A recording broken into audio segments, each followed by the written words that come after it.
백대 사건으로 보는 삼국지. 오늘의 주제는 손책 바다로 나가다입니다. 한 평가는 엄청나게 좋아요. 원술은 손책을 보고 야, 내 자식이 저랬으면 정말 한이 없겠다. 삼국지에 새로운 주인공이 등장합니다. 몇 년 동안 대치 상태가 계속됩니다. 저기를 점령하면 너 죽게. 손책도 몇 번 썼고 이렇게 되니까 할 수 없이 원술이 손책을 투입하게 됩니다. 이 시대가 정말 난세잖아요. 죽은 배신하고 떠나서 딴 사람한테 모이는 사람 얼마나 많습니까? 안녕하세요, 임용환입니다. 백대 사건으로 보는 삼국지. 오늘의 주제는 손책 바다로 나가다입니다. 서기 194년 연조와 서주에서 조조, 여포, 유비가 맹렬한 생존 경쟁을 벌이고 있던 시기에 삼국지에 새로운 주인공이 등장합니다. 삼국지 시작부의 최고의 장수는 손견이었죠. 손견은 37살에 정말 우연치 않게 전사함으로써 비운의 죽음을 당하고 삼국지에서 퇴장합니다. 그 맏아들이 손책이죠. 손책은 잘생기고 남자다운 호남아였습니다. 뭐 하여간 젊어서 죽어서 이렇게 좀 악당짓 할 기회가 없어서 그런지 모르지만 한 평가는 엄청나게 좋아요. 그냥 그야말로 그냥 마초적인 남자의 상징, 용감하고 호방하고 시원시원하고 전투할 때도 뭐 솔선수범하고 대담하고 전형적인 용사 스타일입니다. 거기다가 아주 의리남 스타일이었죠. 부하들 말도 잘 듣고 부하를 믿고 부하들의 신뢰를 얻는 능력이 탁월했습니다. 손책전에서 이렇게 말합니다. 장수와 선비, 백성은 그를 만나기만 하면 마음을 다하지 않는 이가 없었다. 기꺼이 그를 위해 죽었다. 그리고 다음 기록은 조금 과장된 기록 같긴 하지만 근데 옛날 기록이 뭐 사실 중국 우리나 다 그렇지 뭐 그냥 새겨들만 해요. 백성들은 손책을 손랑이라고 불렀다. 손랑이 왔다는 소식을 들으면 정신을 잃을 정도였다. 그러니까 좀 팬데믹 인기는 확실히 있었던 것 같아. 병사들은 감히 명령을 어기지 않았고 범법자가 하나도 없었다. 이게 조조나 유비도 이런 극찬은 못 받았는데 하여간 멋진 사나이 손책입니다. 아버지 손견이 전사할 때 손책은 16살이었습니다. 이게 나이가 이제 세는 법이 다른데 손견의 생물 연대가 서기 155년에서 191년, 손책이 175년에서 200년입니다. 반동탁 연합군 시절에 손견은 원술에 휘하 있었죠. 손견이 죽자 원술은 손견 부대를 흡수했고 손책은 그때 16살이었으니까 원술 밑에 있지 않고 또 뭐 원술이 마음에 들기도 했겠어. 그러니까 이제 사실 손견이 살아있을 때부터 원술은 이제 손견을 견제를 했습니다. 그러니까 이게 독립만세 하자 그래가지고 이제 외가인 오씨 집안이 원래 그 오나라 지역의 명문가이잖아요. 그래서 뭐 외가 도움도 받았던 것 같고 뭐 주유도 사귀고 하면서 이렇게 지냅니다. 그래서 약간의 세력을 모았는데 이때 손책은 서주의 도겸에게 갑니다. 그런데 도겸이 받아주질 않아요. 그래서 할 수 없이 외숙인 단양태수 오경에게 가서 의지합니다. 194년에 19살이 된 손책은 수백 명의 병사를 거느리고 원술에게 갑니다. 확실히 손책이 매력적이긴 했던 모양이에요. 원술은 손책을 보고 야, 내 자식이 저랬으면 정말 한이 없겠다 라고 한탄을 했다고 하고 조조도 비슷한 말을 합니다. 하여간 멋진 남자였던 건 확실해. 근데 이게 문제는 이게 내 자식이 아니니까 문제지. 내 자식이 쟤 같았으면 좋겠다는 것과 내가 쟤를 그러면 자식처럼 믿겠다 이건 별개죠. 내 자식이 아니니까 이게 믿을 놈이 아니라 왼수지. 난세니까 인재를 버릴 수도 없고 키울 수도 없고 이게 호랑이 새끼를 어떻게 키우냐. 이게 사실 모든 오늘날에도 마찬가지인데 뭐 큰 조직이든 작은 조직이든 자기 밑에 부사수 하나가 들어왔던 잘난 애가 오면 좋긴 한데 저게 커서 날 잡아먹을 것 같으니까 문제잖아요. 그러니까 이게 힘든 거야.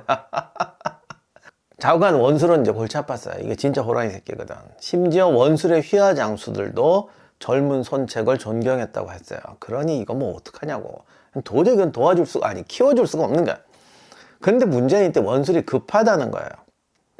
당시 원술은 남양을 잃고 수춘으로 와 있었죠. 그 북쪽으로 가고 싶었는데 연주로 갔다가 조조한테 깨지고 서주로 가자니 뭐 이것도 안 되고 원소하고도 척지고 이게 주변에 비슷하게 싸울 상대는 좀 나중이지만 유비밖에 없는데 유비한테도 이게 압승할 전력은 아니었어요. 그렇다고 뭐 형주로 들어갈 수도 없고 그나마 무주공산이 손견과 외가 오씨가가 힘을 쓰는 강동지역뿐이었습니다. 그런데 사실 손견 세력도 강동지역 전체는 아니고 그러니까 항저우 중심으로 그 일대만 조금 힘을 쓰고 있었던, 또는 그 지역에서 명망이 있는 집안이었던 거죠. 그러니까 이게 손책이 좀 쓸만할 것 같은데, 그렇다고 손책을 투입해서 강동을 점령하자니 이게 남의 나라 세워주는 것 같고, 와, 이게 진짜 고민 많이 했던 것 같아요. 좌우간 이렇게 되니까 원술은 남쪽으로 가냐 북쪽으로 가냐를 두고 우왕좌왕합니다. 이 과정에서 손책을 이용도 하고 견제도 하면서 강동 지역에도 이제 약간씩 욕심을 냅니다. 그러다 보니까 이제 손책을 이용만 하고 번번이 약속을 어깁니다. 그러니까 저기를 점령하면 넣어줄게. 그러니까 단양, 오경이 있던 단양 지역 넣어줄게. 근데 막상 점령하니까 딴 사람 주고, 뭐 이렇게 되죠. 이렇게 이제 우왕좌왕하는 과정에서 손책도 몇 번 썼고, 그 와중에 나중에 이제 육선이 나오는 육씨 집안하고도 원수가 되고, 뭐 이런 여러 가지 일이 벌어집니다. 근데 손책 입장에서도 이게 자기 이용만 해먹는 거 뻔히 알겠는데, 여름 맞는데 아직 힘이 약하니 어떡하겠어요. 그러니까 서로 이제 눈치 보면서 누가 여기서 이제 이익을 내느냐, 누가 최종 승자가 되느냐, 이러면서 이제 뭐 사자와 호랑이의 동거를 하는 거죠. 이렇게 긴장 관계가 계속되는데, 오 지역에서 갑자기 유효가 일어납니다. 그러면서 이제 단양 지역까지 올라오면서 완전히 세력을 넓히게 되죠. 원술 입장에서 보면 이제 골치 아프잖아요. 그래서 그래도 손책을 투입하기에는 좀 껄끄러우니까 외숙이었던 단양 태수 오경과 사촌형 손분을 내보내서 유효를 치게 합니다. 뭐 둘 다 유능한 사람이었는데 이상하게 유효를 못 이겨요. 그래서 몇 년 동안 대치 상태가 계속됩니다. 어떻게 보면 오경하고 손분이 좀 머리를 쓴 건지도 모르겠어요. 이렇게 되니까 할 수 없이 원술이 손책을 투입하게 됩니다.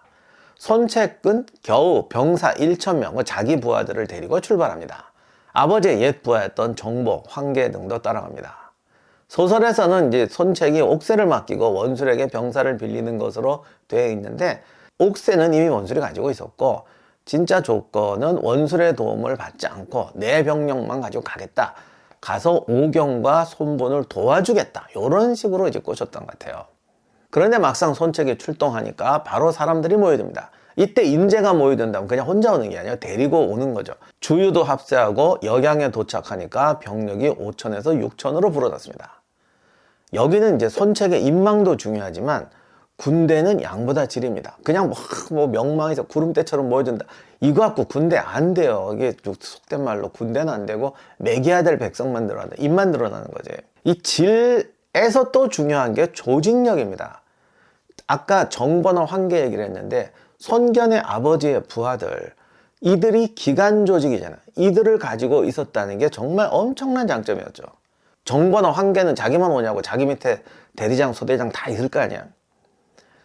이들 덕분에 5천, 6천이 바로 연대가 되고 대대가 되고 중대, 소대까지 조직이 쫙 되는 거죠. 그렇지 않다면 오합지졸이 됩니다. 5, 6천 중에서 인재를 좀 발탁해서 조직하면 되지 않느냐, 이게 잘못 알고 계신 건데, 그 속에 훌륭한 인재들이 있었겠죠. 그리고 나중에 오나라에서 이제 활약하는 사람들이 있었을 겁니다. 그런데 문제는 이 군대라는 거는 인재만 넘는다고 되는 게 아니고 알고 신뢰해야 돼요. 근데 이게 알고 신뢰하는 거는 전투를 경험해 보지 않으면 알 수가 없어요. 제가 되게 똑똑해, 말도 잘해, 리더십도 있어. 근데 막상 전투도 벌어지면 밤에 도망갈지 안 도망갈지 어떻게 알아? 제가 폭탄 터지면 정말 정신 똑바른지 갑자기 우왕좌왕하는지 피 보고 기절하는지 어떻게 알아요? 모르니까 신뢰가 안 가는 거예요. 그러니까 쟤보다 못한 것 같아도 믿을 만한 놈을 투입하게 되고, 걔를 투입하면 쟤는 또 아니 이거 나 잘났는데 여기 뭐 믿고 왔더니 지연, 학연, 인연으로 인재는 못 알아보고 이거 야 뭐 비리 아니냐, 이렇게 또 흥분해서 저쪽 가는 거지. 근데 이게 정말 어쩔 수 없는 면이 있어요. 어쨌든 군대가 조직이 되려면 신뢰가 있어야 되고, 이 신뢰는 사람을 보는 걸로 되는 게 아니고 같이 행동해 봐야 되는 겁니다. 그래서 정보나 황계나 손견의 옛 부하들이 있다는 게 엄청난 자산인 거예요. 근데 또 이렇게 말씀드리면 조금 또 이제 그런 거 보면 손책이 뭐 강동에 쏘가지고 뭐 길이나 어쩌고 해도 다 아버지 덕 본 거 아니냐, 또 이렇게 말씀하신 분이 계실 것 같은데, 이 시대가 정말 난세잖아요. 의리 어쩌고 하지만 의리도 이게 믿을만 하니까 의리 찾는 거야. 예를 들면 관우나 장비가 유비 밑에 가서 평생 의리를 지켜. 그냥 길거리에서 만나고 어릴 때 같이 껐는데 평생 의리 지키냐고. 저 사람이 그럴 만한 능력이 된다고 믿으니까 의리를 지키는 거죠. 이게 서로 믿을 수 있고 내가 저 사람의 능력을 절대적으로 신뢰하고 나하고 조합이 맞는다는 선에서 의리가 나오는 거예요. 그러니까 아무리 아버지의 유산을 받았다고 하더라도 정보 이런 사람, 이게 보통 인간이냐고. 손책이 이런 능력이 없으면 이 나이 들고 역전의 용사들이 어린 군주한테 충성 절대로 안 합니다. 그러니까 물론 아버지의 덕을 본 거는 맞지만 그 덕을 볼 만한 능력이 있었기 때문에 가능한 거예요. 사실 삼국지에서 아버지 거 물려받은 애들이 한둘이겠어. 우리가 손책만 보니까 그렇지. 자세히 보시면 죽은 배신하고 떠나서 딴 사람한테 모이는 사람 얼마나 많습니까? 그래서 환경도 중요하고 유비처럼 환경이 좀 부족하면 고생을 많이 하는 것도 맞는데 중요한 건 환경만으로는 되지 않는다. 다시 한번 말씀드립니다. 자, 이렇게 돼서 상승의 군대를 만든 손책이 단숨에 성공합니다. 단숨에 유효를 격파하고 요즘 이상하게 인기 끌고 있는 엄백호를 격파하고 이렇게 되면 또 이제 엄백호 얘기 좀 해서 이게 다예요.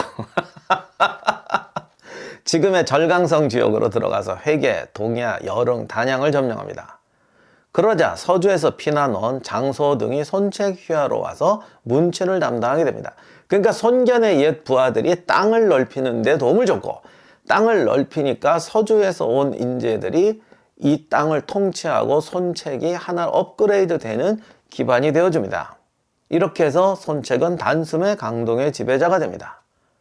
그러니까 이렇게 보면은 손책도 조조의 그 서주 침공 수혜자 중에 한 명인데 사실 손책은 조조덕만 본 게 아니라 도겸덕도 봤어요. 오나라의 승상이라고 할 수 있는 사람이 장소죠. 위나라의 순욱, 촉의 제갈량, 오나라의 장소.